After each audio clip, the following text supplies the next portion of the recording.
Hey, campers, it's about that time. Time for a new day in the lovely wasteland that is the terrifying Clapocalypse. Aren't you glad you've arrived at Camp One Clap 2?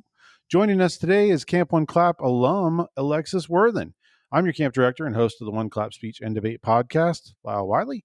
Sure, the Clapocalypse has been scary, but hopefully there have been some helpful and inspirational nuggets here at camp to fuel up coaches and competitors for another transformative speech and debate season that's just ahead. Quick reminder, check the One Clap socials for today's social media challenge. Let me tell you a little bit about Alexis. Alexis Worthen is a quad Ruby and academic All-American, formerly debating for Natrona County High School. She's also a 3 times national competitor. Alexis has competed in various events, but has stuck with public forum, extemp, and congressional debate for the longest. She's currently a sophomore at Simmons University studying political science and public policy. She serves as a senator for her student government and as a treasurer for her model UN team. Alexis is here to talk about movies, her speech experience, and a whole lot more. It's time to jump right into my interview with second-year camp staffer Alexis Worthen. Welcome back to Camp One Clap, Alexis Worthen. Hey, it's so great to have you here. I'm really excited to be here. Yeah, thanks for coming back. You contributed to Camp One Clap last year as a camp counselor, and this year on camp staff. Last year you did a great series on capturing the Congress crown. There you go. A lot of C's. A lot of C's in there.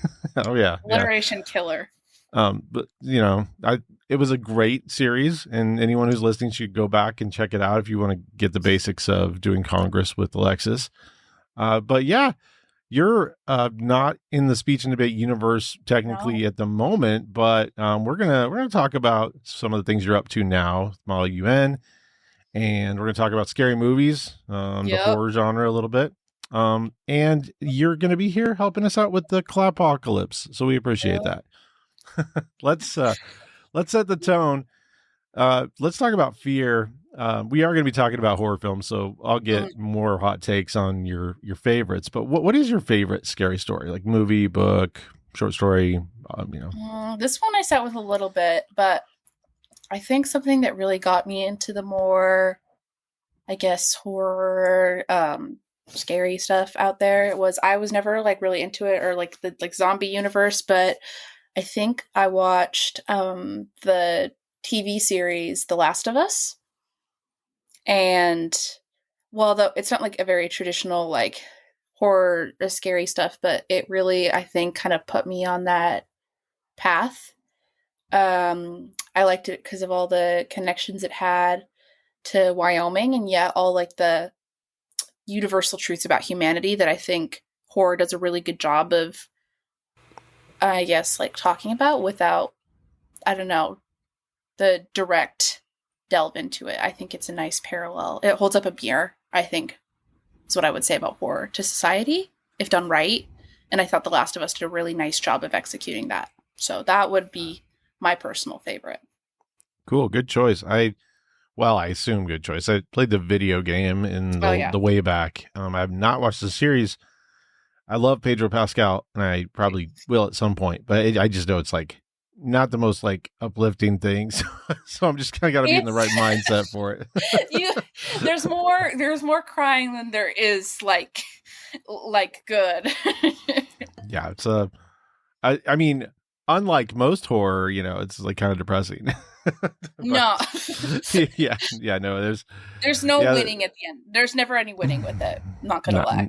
Not much. No, it's true. But in the same vein, I wanted to ask if the apocalypse were upon us and we had this post-apocalyptic wasteland, something out of a dystopian novel or a movie. What, on a scale of 1 to 10, what's your chance of survival here, Alexis? Entirely depends on where I am. I think if something goes down, event occurs. If I'm in Wyoming, I think I'll be okay. I have family members who are a little bit more survivalist than I might be. And so I think I can rely on my resources fairly well. But if I'm in Boston where I go to school, it's over. It's there's no chance, 0. I'm gone. So Standing on your own 2 feet in the world of the apocalypse, you're not feeling great about it. Could make it maybe solid week, but I don't think that my talents lie in that world. If there were an apocalypse, like, do you have any skills that you'd bring to the table here, like to help Mm-hmm. out? I think I'm a fairly decent cook. Like I'm and resourceful enough, I think, to find it. I hopefully so. Like that's have some knowledge about food safety and emergency wilderness. I can make a fire. That one's good. So, but like other than that, like really, probably not. I lack a lot of physical strength. I think that's my ultimate weakness. Your ultimate weakness. Yeah, Ultimate that's weakness is physical strength. it's been I've only spoke to a few people, but so far speech and debaters don't seem like the most confident in their ability to survive in this kind of environment. No. But well, hopefully we won't ever have to find out. So I praying every day. so let's go back in time a little bit. I want to hear about what got you initially into the speech and debate universe. Like, what's your speech and debate story? My parents actually met on the UW debate team. That's where they met for the first time. They were never partners. They can never be partners, but they were both debaters and they got married and had kids. And when I, got to high school, I was in middle school and like elementary school. I was pretty strong. I was a dancer. I did mostly like ballet and jazz and stuff. That was my like kind of thing. And then I transitioned into like more into theater. And then when I get to high school, it kind of, at least in Natrona County, theater and speech and debate tend to run pretty parallel to each other. And so I transitioned into that world. So I originally was like a drama kid. I was a drama and humor kid. I found because I assumed that would be like, since if I liked theater, that's what I would be good at. And I was truly pretty terrible at it. It was not my strong suit whatsoever. So I tried debating and then it was over from there. That's when I realized that I liked the most. That is interesting. It feels as though, I mean, just from seeing you compete and knowing about your skills, like it's interesting to me that you started in that other universe because it's like you're handmade for debate and Congress. Oh, I was like you're so good at that stuff. I did my best. I wouldn't say that I'm like, I would never have claimed to be like the best, but I really love doing it. So. Well, that's cool. I mean, you're funny, so like humor seems like it could be a possibility. So you've kind of transitioned to a different sort of activity in college. You're doing Model UN at your school. Well, what's that like? How is it different? How is it kind of similar to the debate universe you kind of existed in? My school's really small. I go to an all-girls school in the middle of Boston, which I really love. But there's about 1,700 people there, a little bit more than that. So it's really about the same size as like NC or Kelly Walsh or East or anything like that. So it's not that much different. We don't have a debate team, so I joined our Model UN team. It's the difference between I find is really interesting. Because in Model UN, it's not like debate competitions, at least in the high school level, where you're going like every single weekend. I think we usually max to like 3 to 4 conferences a year. But it's like having nationals every single time. It's like you're competing at that same level of intensity and hours as nationals is. So I don't know. I really enjoy it. My school's really small. We don't really we're not as focused on winning. We love what we do, but we're not that we end up competing a lot with a lot of bigger schools. Harvard's Model UN conference is like one of our biggest of the year. We're going up against schools like Georgetown and Brown and West Point and all sorts of like Ivy schools that, we're not, at that same level because we don't pay coaches to come and teach us. We don't have to pay to be on the team. We didn't have to audition. We just kind of show up and do it for fun.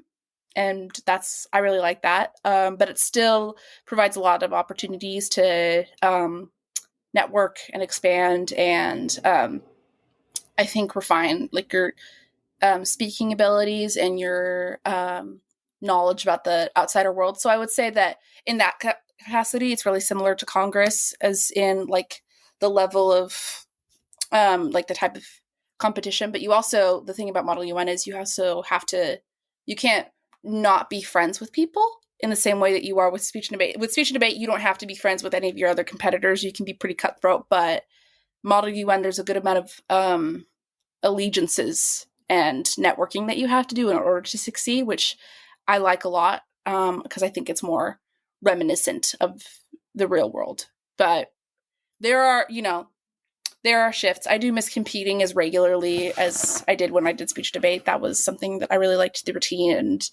and consistency of it. It does sound like a pretty fun activity, though. Yeah, I really enjoy it. It's I get to, hang out with my friends once a week and we prep. And then once we get there, it's a 3 to 4 days of having a really good time. Awesome. How many total, like, I don't, what do they call them? Tournaments? They call them conferences. Yeah. Conferences? It depends on how often you compete. In our circuit, there tends to be about 15 to 20 per year, but we don't go to all of those. We go to like UChicago's conference, we go to Harvard's conference, we go to Boston University's conference, and then we go to McGill's conference usually. It sounds like a pretty awesome like time. Yeah, it sounds like really a lot less pressure in a lot of ways too. Yeah, for sure. Which is kind of nice, I'm sure sometimes. Yeah. Going from talking about Model UN to horror, you and I are both like horror fans for sure. Mm-hmm. I don't know if I'd say junkies, but we both think that horror actually has a lot to offer. So Absolutely. I thought it'd be cool if we had a little discussion about that. Like, why and how long have you been interested in the horror genre? It's definitely a more recent, I think, aspect. I think I started getting more into movies, particularly 2 or 3 years ago. And then horror was really about a year and a half ago. Something I like about horror is that it's not, doesn't have the requirement to take itself seriously all the time, I think. I think it reminds me a lot of some more classic and like Shakespearean techniques of theater without overly relying on like naturalism acting.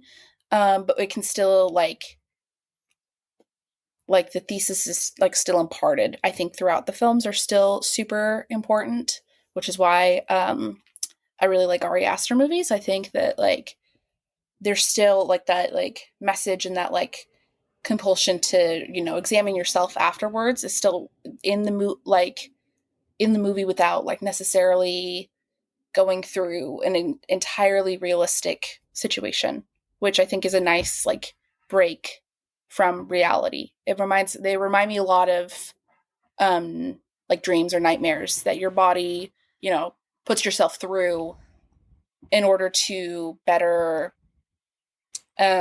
process what's going on in your daily life, even though it's entirely not realistic.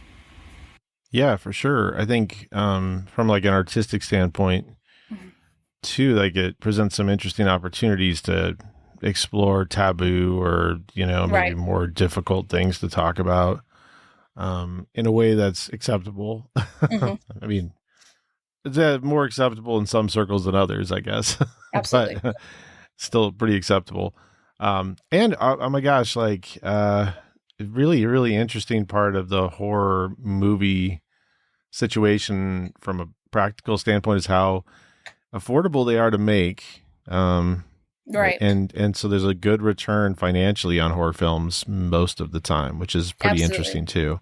Longlegs just Oh yeah, opened with Longlegs. $22 million this weekend, like, which for Your Nick indie. Cage heart is so happy right now.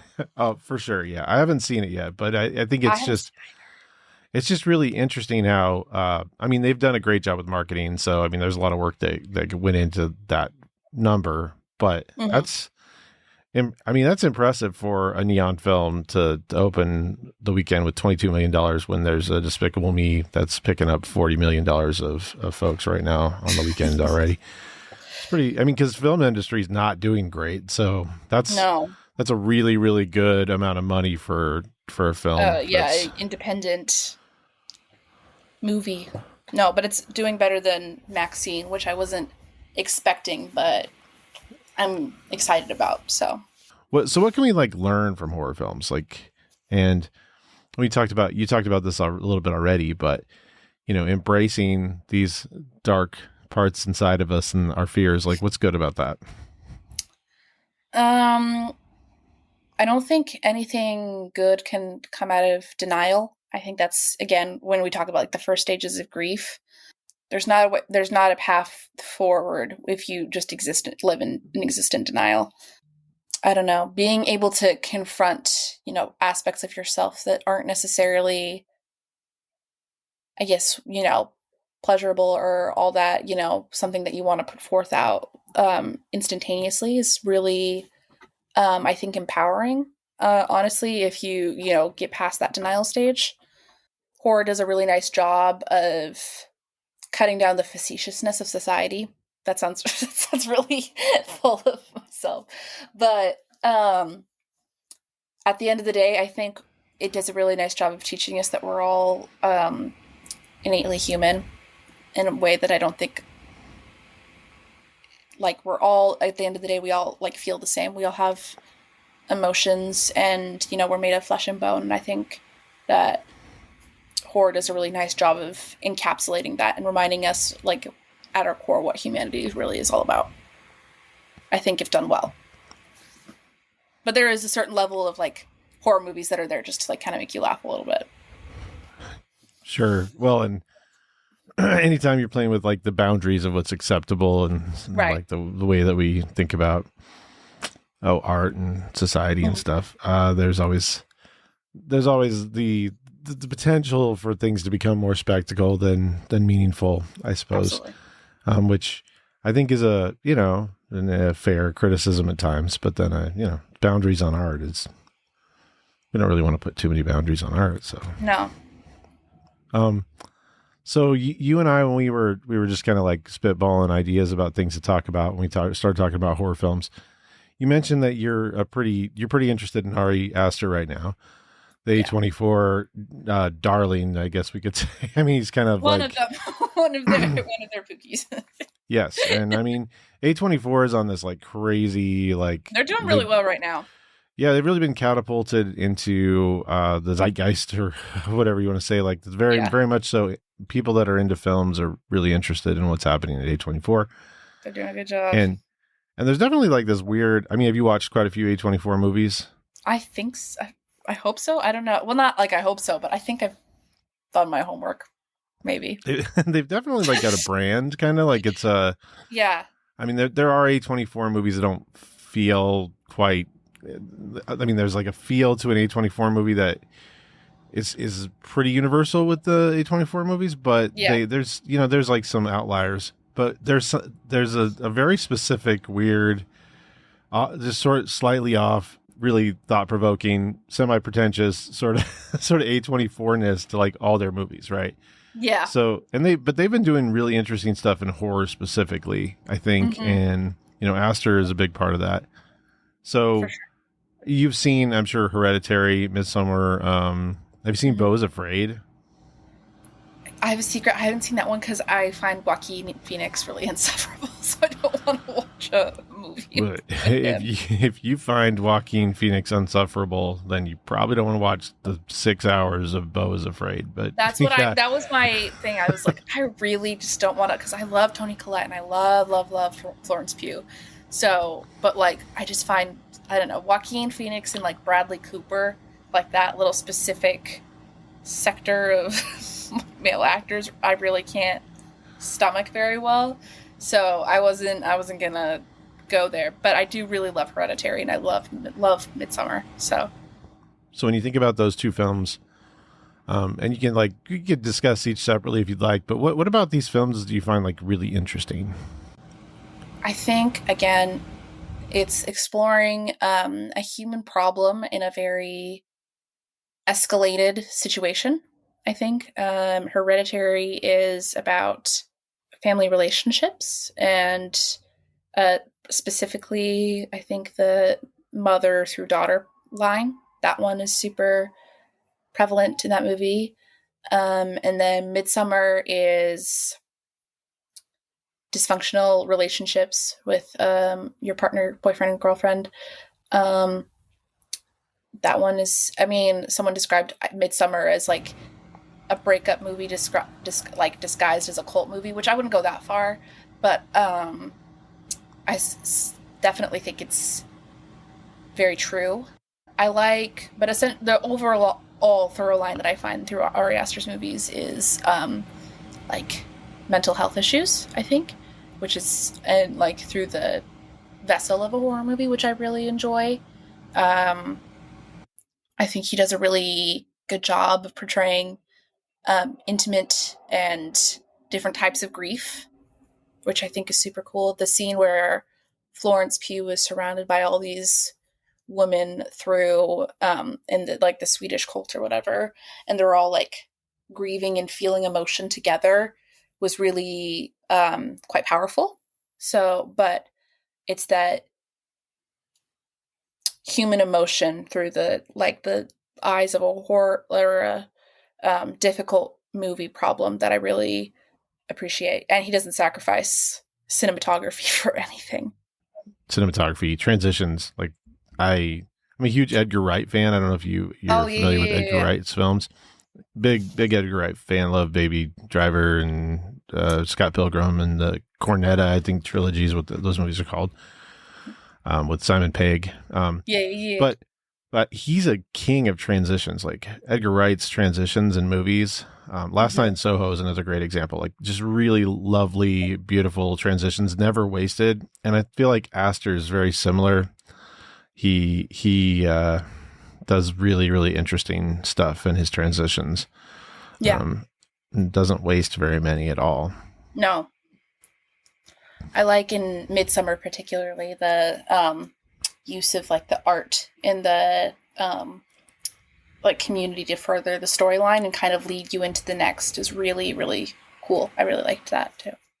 Yeah, the sort of subverted fairy tale is a very off-putting and interesting part of Midsommar for sure. Absolutely. Like it's the artwork is disturbing but beautiful at the same time, which is like kind of the movie. It's like disturbing, but it's like kind of lovely to look at. The colors are amazing. Florence Pugh's beautiful. Like there's just like this weird, you're drawn in, like the sort of like, and that's part of what makes horror really like interesting is the aesthetics, the beauty of like sometimes the horror is pretty interesting. So yeah, absolutely. I think it gives, production teams a really good chance to shine in a way that a lot of other movies it can't. I think that like the artistry behind it is really something, and the SFX is really something crucial because that's what really drives the storyline of like a horror movie is the visuals and how and the music too. Also the score is super critical, which I also really like about Aster's movie is that he really, the tension, especially in Hereditary, like the buildup of tension without anything actually traditionally wrong or jump scares happening is really quite impressive. This build to a pretty intense pitch. Like you're the first time I think Hereditary like Longlegs had a really impressive opening weekend, like hit people pretty hard. It balances like interesting ideas about family trauma and the sort of the passing that down, the hereditary aspects of trauma, but it also is just really scary. Like it's like yeah, a really for sure. scary movie that has some visceral, intense, violent moments that really kind of, they sort of catch you by surprise in a really brutal way. And the ending is really scary. Like it's a really Oh yeah, no, when all like the spooky, people pop up, creepy build. and like Yeah, that chill like goes yeah, down your back for sure. yeah. And I think that's part of what makes some of these A24 movies really effective is they're Hmm. great to look at, but they're also, and they're interesting and they're weird and they're slightly off, like they're slightly different, the way that Yeah. they feel. But then they're just like scary. They're straight up well done Hmm. horror films. So Yeah. you get the whole package in a lot of ways. Yeah, I think I watched I don't know if you saw this, Love Lies Bleeding, back in, what was it, April? That one was really, that had Kristen Stewart, and Katie O something. And that one was really good. It was about like this couple, they're bodybuilders in the 80s, but they're using like illegal drugs to bulk up. And then there's also like the background of like this like drug trafficking like crime scene going back, and there's some really good elements of body horror there that I really enjoyed as well. Yeah, I'm Which is looking forward another to seeing it. It's A24. Yeah, it's gonna be on Max soon. So it's like Yeah. I've kind of been waiting for the release. But yeah, I actually really think Kristen Stewart's underrated, so I'm excited to check it out. She's really good. So aside from Aster, are there any other like directors or films that you're just really enamored with in the horror genre that you want to talk about? My friends and I like to do like little like viewings during Halloween, of some of like, the more oldie classics. I think this past year we watched, what did we watch? Oh, we watched Knock at the Cabin Door, which is like Jonathan Groff and like David Batusta, I think is how you pronounce it, and then Rupert Grint, which was great because I hadn't seen Rupert Grint act in a while, which I really liked. But other than that, the problem was they explained the entire like plot of the movie within 30 minutes and had to still go on with like an hour long movie, and it was a little disappointing. But I know this year is unfortunately lacked in horror. But I am really excited about Nick Cage coming back because he did an A24 movie not that long ago where he was in everybody's dreams, and then now he's doing Long Legs, which I haven't even seen a picture of him in Long Legs, which I'm excited about. Apparently it's that good. So Yeah, there's lots of prosthetics, and I guess he's nearly unrecognizable. So we'll see. that's good. I'm excited to check it out. Did you enjoy Dream Scenario?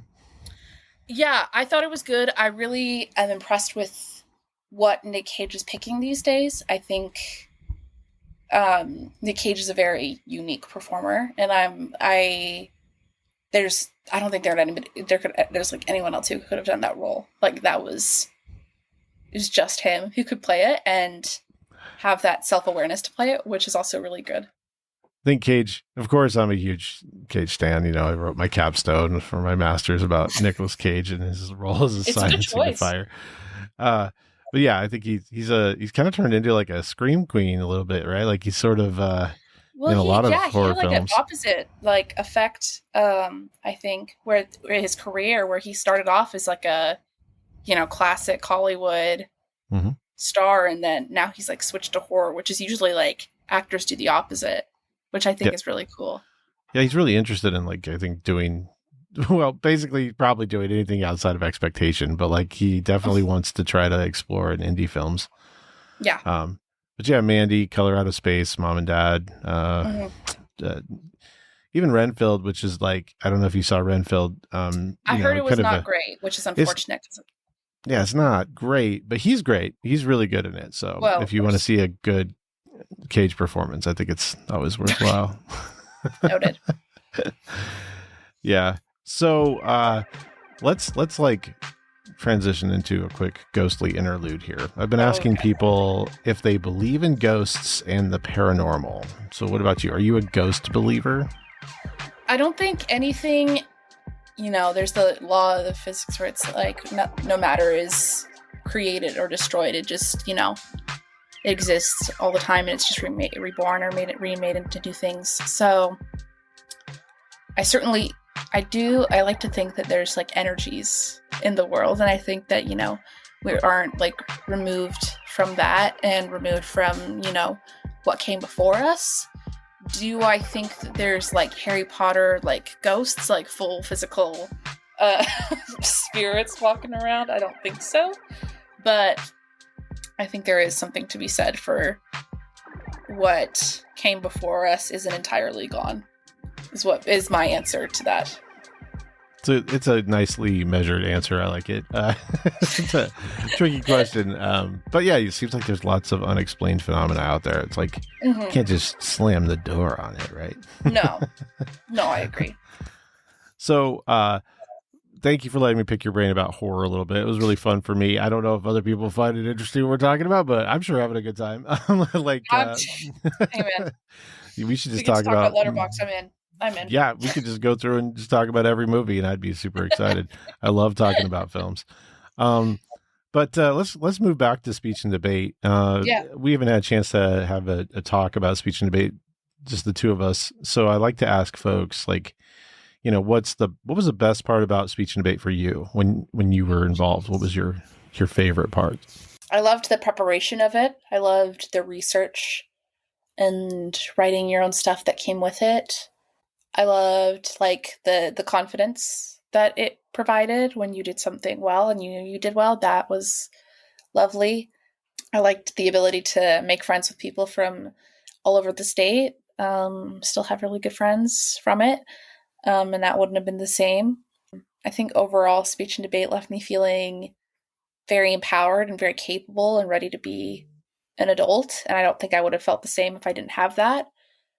Yeah, I think that it's a very unique opportunity and chance to better yourself as both within like your career and yourself as a person, as a speaker, as a researcher, as a citizen, I guess is what I would say. I think this like segues nicely into like the question I'm kind of leaving everybody with at the clipocalypse, which is like, a lot of people are very afraid to speak publicly. It's like a pretty, well-known public fear amongst the most fears, right? Like, speaking in front of people, like folks get really scared.